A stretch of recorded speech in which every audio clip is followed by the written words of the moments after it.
তো বন্ধুরা বিকেলবেলা সন্ধ্যার টাইমে একটু ভাজা পোড়া খাওয়ার মন করলো, তাই সুনাইকে বাজারে সবাই মিলে পাঠালাম। আর সুনাই গিয়ে খাবার নিয়ে এসেছে, পেঁয়াজু নিয়ে এসেছে চিকেনের চপ কয়েকটা, আর কি নিয়ে এসেছে সিঙ্গারা, আর বাটিতে মুড়ি নিয়ে নিয়েছি। দেখো এক বাটি, 3 বোনে আর এক মেয়ে মিলে খাবো। মাও আসছে, বৌদি আসছে, সবাই মিলে খাবো।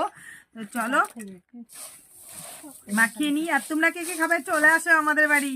আর ওখানে দেখো আমার পুচকু বাবা খেলা করছে, ঋদ্ধিমান। ওখানে দিদি বোন সবাই আছে, কিন্তু ক্যামেরার সামনে কেউ আসতে চাচ্ছে না। তো সন্ধ্যার টাইমে একটু কিছু চটপটে খাবার, চটপটে তো না, এটা একটু ঝালঝাল কিছু খাবার খেতে ইচ্ছা করছে, তাই খাচ্ছি। তো তোমরা কে কে আমাদের মতন এরকম বাড়িতে খাও, তো তোমরা প্লিজ কমেন্ট করে জানাবে আমাকে।